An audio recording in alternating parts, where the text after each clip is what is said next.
آپ کیا جانے فاطمہ کیا ہے، آپ کیا جانے فاطمہ کیا ہے، آپ کیا جانے فاطمہ کیا ہے۔ جناب فاطمہ کے دو بیٹے جناب حسن اور جناب امام حسین اب پیدا ہو چکے ہیں۔ یہ کہیے تو ٹھیک ہوگا کہ پیغمبر کی نسل کی بقا ان کی بیٹی یعنی فاطمہ پر منحصر ہے۔ فاطمہ جو فاطمہ ہیں اور علی بھی اس سلسلے سے جدا نہیں ہے۔ معنوی اعتبار سے علی محمد کا تسلسل ہیں اور روحانی اعتبار سے علی محمد کے وارث ہیں، اور نسلی تسلسل کے اعتبار سے علی نسل محمد کے تسلسل کی علامت اور اس کا وسیلہ ہے۔ ناظرین، یہ واقعہ بھی آپ کے سامنے بیان کرتا چلوں کہ ایک دفعہ محبت کی سرشاری میں جناب علی رسول خدا کی خدمت میں حاضر ہو کر کہتے ہیں کہ ان میں اور جناب فاطمہ میں سے چشم رسالت میں کون زیادہ محبوب ہے، ان کی بیٹی زہرا یا ان کے شوہر علی؟ ظاہر ہے کہ پیغمبر کے لیے سوال نے بہت مشکل پیدا کر دی تھی، مگر پیغمبر اسلام نے جو جواب دیا وہ بھی سن لیجئے۔ پیغمبر اسلام کہتے ہیں کہ فاطمہ میرے نزدیک تم سے زیادہ محبوب ہے، مگر تم مجھے فاطمہ سے زیادہ عزیز ہو۔ اور اب امام حسن اور امام حسین رسول کے نواسے، ان کے محبوب ترین عزیز اور ان کی عزیز ترین محبوب کی پارا ہائے جگر، ان دونوں ہستیوں کا آئینہ اور ان کی بزرگی کا عکس ہیں۔ یہ پیغمبر اسلام کو تمام دنیا میں سب سے زیادہ محبوب اور سب سے زیادہ عزیز ہیں۔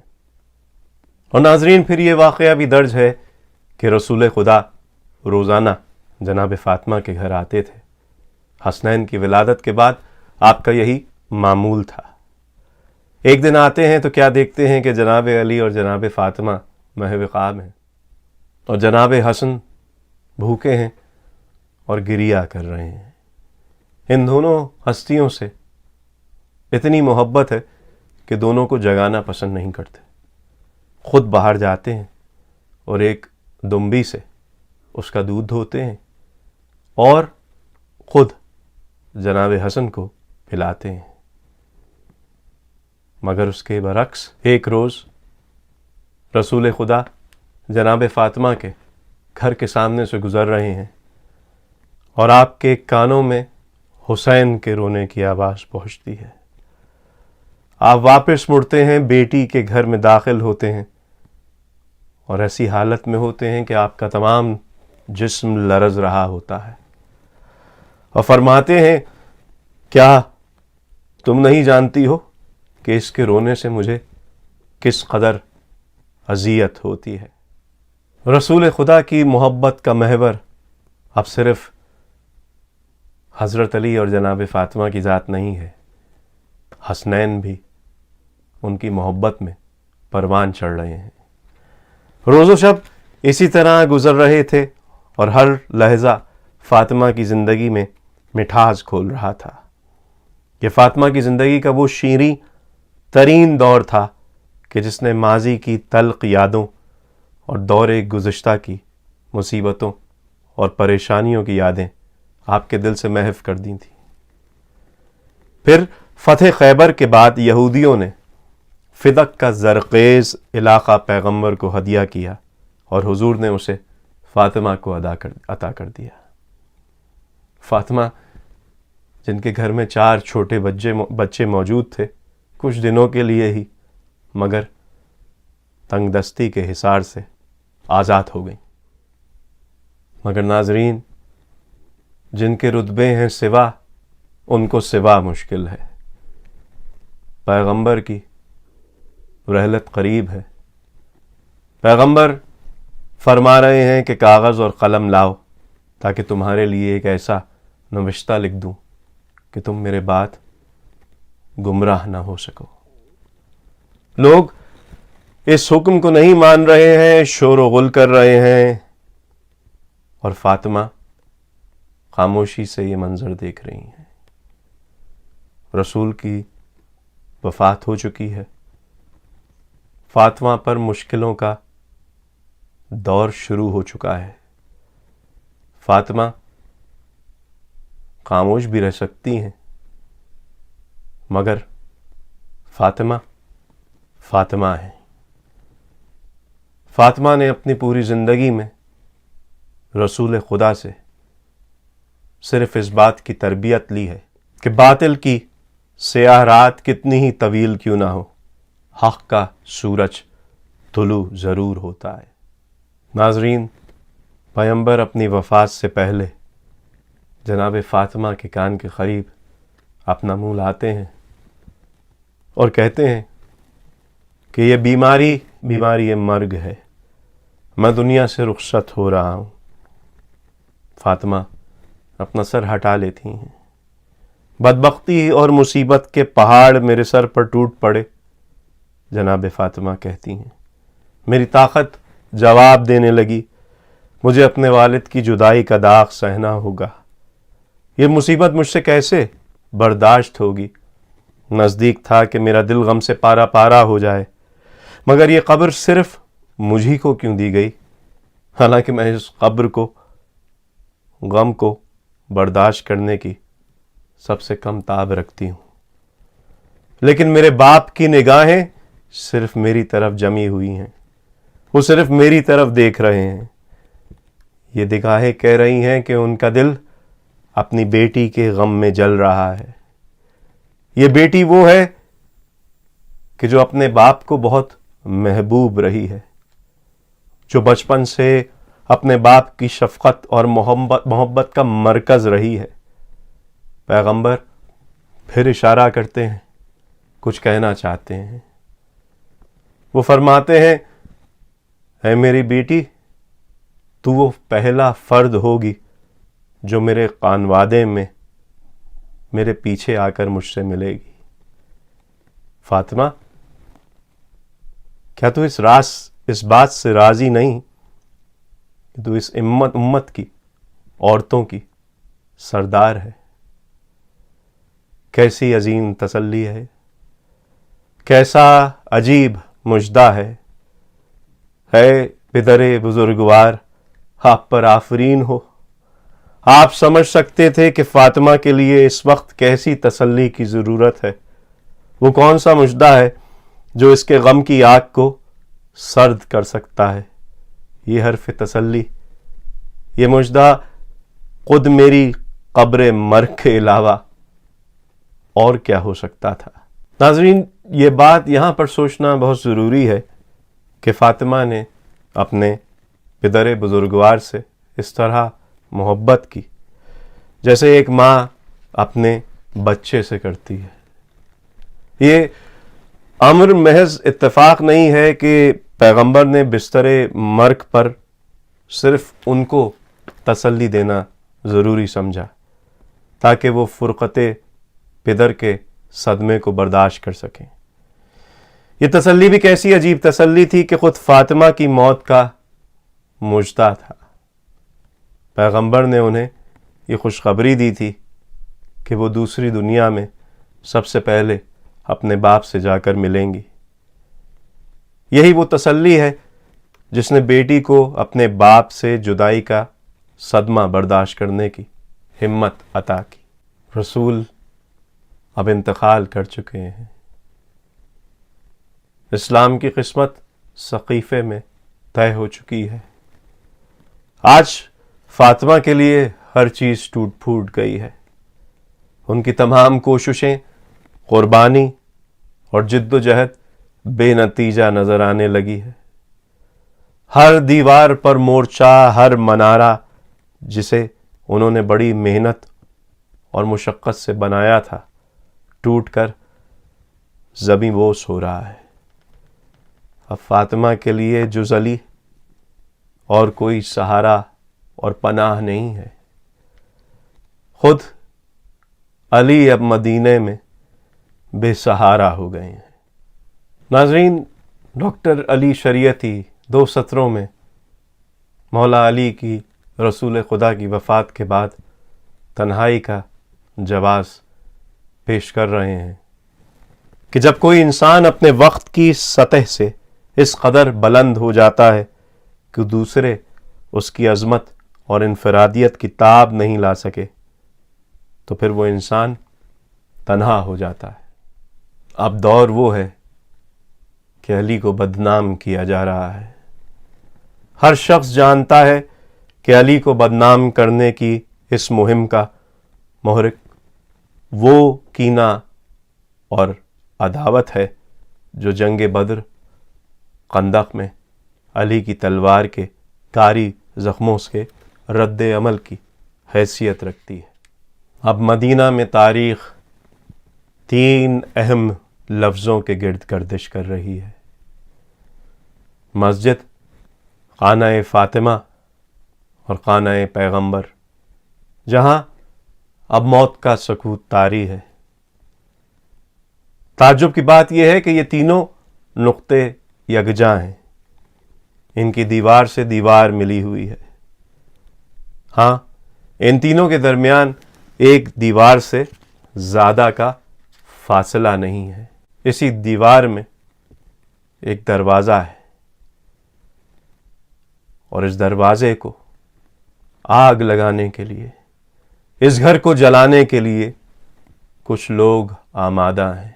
فاطمہ، جنہیں رنج و مصیبت سہنے کی عادت ہے، جو کشمکش اور جد و جہد کے ماحول میں پروان چڑھی ہیں، ان کے لیے اگرچہ یہ سانحہ ان کی زندگی کا سب سے بڑا سانحہ ہے۔ اس وقت وہ اپنے آپ کو بہت کمزور اور ناتواں محسوس کر رہی ہیں، مگر ان کی یہی کوشش ہے کہ ان کے پائے ثبات میں لغزش نہ آنے پائے اور اس حادثہ سنگین کے بارے میں وہ سرنگوں نہ ہو جائیں۔ وہ تنہا اپنے گھر کے دروازے کے پاس کھڑی ہوئی ہیں، گویا اس گھر کی نگہبانی اور دفاع کر رہی ہیں، گویا وہ چاہتی ہیں کہ علی جو اس وقت سخت تنہا ہیں،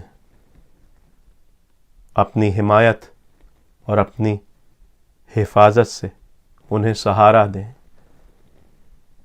باپ کی ماں کے کردار ادا کرنے کے بعد اب بیوی علی کی ماں کا کردار ادا کر رہی ہے۔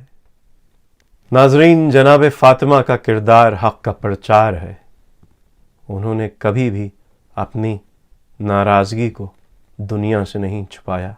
اپنے اوپر ظلم ڈھانے والوں سے جناب فاطمہ سوال کر رہی ہیں کہ اگر میں تم دونوں سے رسول خدا کا قول نقل کروں تو کیا تم اسے قبول کرو گے اور اس پر عمل کرو گے؟ دونوں یک زبان ہو کر کہہ رہے ہیں کہ ہاں، کیوں نہیں۔ فاطمہ پوچھتی ہیں، میں تمہیں خدا کی قسم دے کر پوچھتی ہوں، کیا تم دونوں نے رسول خدا کی حدیث نہیں سنی جس میں آپ نے فرمایا کہ فاطمہ کی خوشنودی میری خوشنودی ہے، فاطمہ کی ناراضگی میری ناراضگی ہے، جو میری بیٹی فاطمہ کو دوست رکھتا ہے وہ مجھے دوست رکھتا ہے، جو فاطمہ کو خوشنود کرتا ہے وہ مجھے خوشنود کرتا ہے، اور جو فاطمہ کو ناراض کرتا ہے وہ مجھے ناراض کرتا ہے۔ دونوں فرماتے ہیں کہ ہاں، ہم نے یہ ارشاد سنا ہے۔ فاطمہ جواب دیتی ہیں، میں خدا اور اس کے فرشتوں کو گواہ کر کے کہتی ہوں کہ تم دونوں نے مجھے ہرگز خوش نہیں کیا، بلکہ تم نے مجھے ناراض اور ناخوش کیا، اور جب میں رسول خدا سے ملاقات کروں گی تو ان سے تم دونوں کی شکایت کروں گی۔ پیغمبر رحلت فرما چکے ہیں، علی خانہ نشین ہو چکے ہیں، میراث فاطمہ فدق جو ان کا اور ان کے شوہر اور ان کے بچوں کا واحد سہارا تھی چھین لی گئی ہے۔ حکومت کسی اور کے ہاتھوں میں چلی گئی ہے اور اسلام اور عوام کی تقدیر سیاست کو سونپ دی گئی ہے. مگر فاطمہ نے ہمت نہیں ہاری ہے. ہر چند کے ان پر غم و اندوہ کے پہاڑ توڑ دیے گئے ہیں مگر ان کے پائے استقامت میں لغزش نہیں آئی. انہوں نے خلافت اور خلیفہ کے خلاف اپنی جد و جہد جاری رکھی ہے. فدق کو واپس لینے کے لیے بھرپور کوشش کی ہے اور اس کوشش میں حکومت پر سخت تنقیدی حملے کیے. انہوں نے کوشش یہ کی کہ سب لوگوں پر یہ بات کھل جائے کہ حکومت نے فدق کو چھین کر ان سے سیاسی مخالفت کا انتقام کیا ہے اور اس طرح حضرت علی کو اقتصادی طور پر ذک پہنچانے کی کوشش کی ہے. اب ہر بات اپنے اختتام کو پہنچ گئی ہے. فاطمہ کو صرف اپنی موت کا انتظار ہے. وہ اپنے آپ کو اس قدر تنہا محسوس کر رہی ہیں جس کا تصور بھی ممکن نہیں ہے. وہ چہرے جو سالہ سال تک ان کے باپ کے فداکار و جانثار تھے اور وہ لوگ جو ہر جگہ اور ہر موقع پر ان کے ساتھ نظر آتے تھے اب بدل گئے ہیں. وہ تمام چہرے سخت بیگانہ نظر آتے ہیں. اب لوگ بالکل بدلے ہوئے ہیں. مدینہ اب شہر پیغمبر نہیں رہا. شہر ایمان کی فضا کو حکومت و سیاست نے اپنی گرفت میں لے لیا ہے. اب وہ دریچہ بھی بند ہو چکا ہے جو ان کے گھر میں اور ان کے گھر کے دریچے کے مقابل کھلتا تھا. جس دریچے سے ہر روز پیغمبر کا مسکراتا ہوا چہرہ نظر آتا تھا اور اس مسکراہٹ سے فاطمہ کے مٹی کے گھر میں مہر و لطف و امید کی زندگی بخش لہر دوڑی جاتی تھی. اب فاطمہ کے لیے زندہ رہنا ایسی مصیبت ہے جس کو برداشت کرنے کی طاقت وہ خود میں نہیں پاتی. زندگی ایک ایسا بوجھ بن گئی ہے کہ جس بار کو اٹھانے سے فاطمہ کے خستہ و ناتواں شانے معذور نظر آتے ہیں. فاطمہ، میرے خاندان میں تم وہ پہلی ہستی ہو جو مجھ سے آ کر ملو گی، لیکن کب؟ وہ ساتھ جس کے انتظار نے بے تاب کر رکھا ہے آخر کب آئے گی؟ خاکے تربتیں پدھر کو سونگتی ہیں. اس مٹی کی خوشبو سے ان کی بے کلی کو عارضی طور پر قرار مل جاتا ہے. پھر وہ ایسی آواز میں جو شدت گریہ کا تاثر لیے ہوئے ہے آہستہ آہستہ کہتی ہیں، جس نے تربت احمد کی مٹی سونگ لی اسے اب قیامت تک کسی خوشبو کو سونگنے کی بھلا کیا ضرورت ہے؟ آپ کے بعد مجھ پر ایسی مصیبتیں پڑیں کہ اگر وہ روز روشن پر پڑتی تو وہ سیاہ رات میں تبدیل ہو جاتا. وقت آہستہ آہستہ گزر رہا ہے. پیغمبر نے جو مژدہ سنایا تھا اسے آج 95 دن ہو گئے مگر ابھی تک موت کا پیغام نہیں آیا. کیوں؟ آج دوشنبہ ہے، جمادی الثانی کی 3 تاریخ ہجرت کا 11واں سال. اسی سال پیغمبر نے رحلت فرمائی. یکایک اپنے بچوں کو پاس بلاتی ہیں. 7 سالہ حسن، 6 سالہ حسین، 5 سالہ زینب، ام کلثوم ابھی صرف 3 سال کی ہیں. یہ گویا بچوں کی ماں کا آغوش اور الوداعی بوسہ تھا. اب علی سے رخصت کا لمحہ ہے. کس قدر مشکل اور کس قدر سنگین لمحہ. ابھی تو علی کو اس دنیا میں مزید 30 سال رہنا ہے. علی کو وصیت کرتی ہیں کہ دفن رات کے وقت کیا جائے، نشان قبر کسی کو نہ بتایا جائے، اور ان دونوں افراد کو جنازے میں شریک نہ کیا جائے۔ اور علی نے ایسا ہی کیا، مگر کسی کو یہ معلوم نہیں کہ کس طرح۔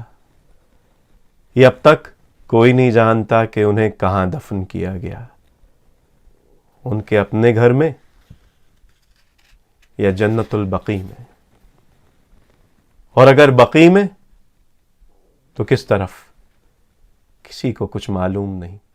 وہ رات جو کہ نہایت خاموش اور غمگین ہے، اس رات علی کی سرگوشیوں کی طرف کان لگائے ہوئے ہیں۔ بقیع کا خوش نصیب ماحول اور مدینہ کی بے وفا اور بدبخت فضا مکمل طور پر خاموش ہے۔ بیدار قبریں اور خوابیدہ گھر علی کی آواز سن رہے ہیں۔ نیم شب علی کی صدائے جانسوز قبر فاطمہ سے خانہ پیغمبر کی طرف لے جا رہی ہے، اور وہ بدقت یہ کلمات فرما رہے ہیں: یا رسول اللہ، آپ کی دختر عزیز کی رحلت کے باعث میری شکیبائی جواب دے چکی ہے، اور میری طاقت ضعف سے بدل رہی ہے، لیکن جس طرح میں نے آپ کی فرقت کا عظیم صدمہ اور آپ کی رحلت کا جاں مصیبت پر صبر کیا، اسی طرح مجھے اس موقع پر بھی صبر سے کام لینا ہوگا۔ فاطمہ کے بعد حضرت علی نے دوسری عورتوں سے عقد کیے، اور ان سے اولادیں بھی ہوئیں، مگر علی نے ہمیشہ اپنی اس اولاد کو جن کی ماں فاطمہ تھیں، اور اپنی دیگر اولاد سے ممتاز حیثیت دی۔ یہ بنی علی کہلائے اور وہ بنی فاطمہ کہلائے۔ کیا یہ تعجب انگیز بات نہیں ہے کہ علی جیسے عظیم باپ کے مقابلے میں بچوں کو ماں کی نسبت سے پہچانا چاہے؟ ناظرین، اس کتاب کا حاصل، اس کتاب کا خلاصہ، اس کتاب کے 2 آخری صفحات ہیں، اور میں لفظ پر لفظ یہ صفحات آپ کے لیے پڑھنا چاہوں گا۔ یہاں ڈاکٹر علی شریعتی کہہ رہے ہیں کہ میری عقل حیران ہے کہ ایسی شخصیت کے بارے میں کیا لکھوں، کس عنوان سے لکھوں۔ میری خواہش تھی کہ میں فرانس کے اس نامور خطیب کی تقلید کروں جس نے ایک موقع پر لوئی کے حضور میں حضرت مریم کے متعلق گفتگو کرتے ہوئے کہا: 1700 برس سے مسلسل دنیا کے تمام سخنور جناب مریم کے بارے میں داد سخن دے رہے ہیں۔ 1700 برس ہو گئے کہ پیغام شرق و غرب کے تمام فلسفی اور مفکرین جناب مریم کے فضائل بیان کر رہے ہیں، لیکن طویل صدیوں پر محیط فکر و فن کی یہ تمام کوششیں اور تمام معجزہ ہنر جناب مریم کی تعریف میں کہے گئے اس مختصر سے جملے کا مقابلہ نہیں کر سکتے کہ مریم مادر عیسیٰ ہے۔ میں نے چاہا کہ میں بھی اس عنوان سے جناب فاطمہ کی تعریف میں کوئی جملہ کہوں، مگر میری تاب سخن سخت عاجز اور درماندہ ہے۔ میں نے چاہا کہ کہوں فاطمہ دختر ختیجہ بزرگ ہیں۔ میں نے دیکھا کہ یہ فاطمہ کی مکمل تعریف نہیں ہے۔ میں نے چاہا کہ کہوں کہ فاطمہ دختر محمد صلی اللہ علیہ وآلہ وسلم ہے۔ میں نے دیکھا یہ بھی فاطمہ کی مکمل تعریف نہیں ہے۔ میں نے سوچا کہ کہوں کہ فاطمہ علی کی ہم سفر ہیں، مگر یہ بھی فاطمہ کی مکمل تعریف نہیں ہے۔ میں نے سوچا کہ کہوں کہ فاطمہ حسنین کی ماں ہے، یہ بھی فاطمہ کی مکمل تعریف نہیں ہے۔ میں نے سوچا کہ کہوں کہ فاطمہ مادر زینب ہے، مگر یہ بھی فاطمہ کی مکمل تصویر نہیں ہے۔ ہاں، فاطمہ یہ سب کچھ ہے، مگر یہی سب کچھ فاطمہ نہیں ہے۔ فاطمہ فاطمہ ہے. ہاں فاطمہ فاطمہ ہے. آپ کیا جانے فاطمہ کیا ہے، آپ کیا جانے فاطمہ کیا ہے، آپ کیا جانے فاطمہ کیا ہے.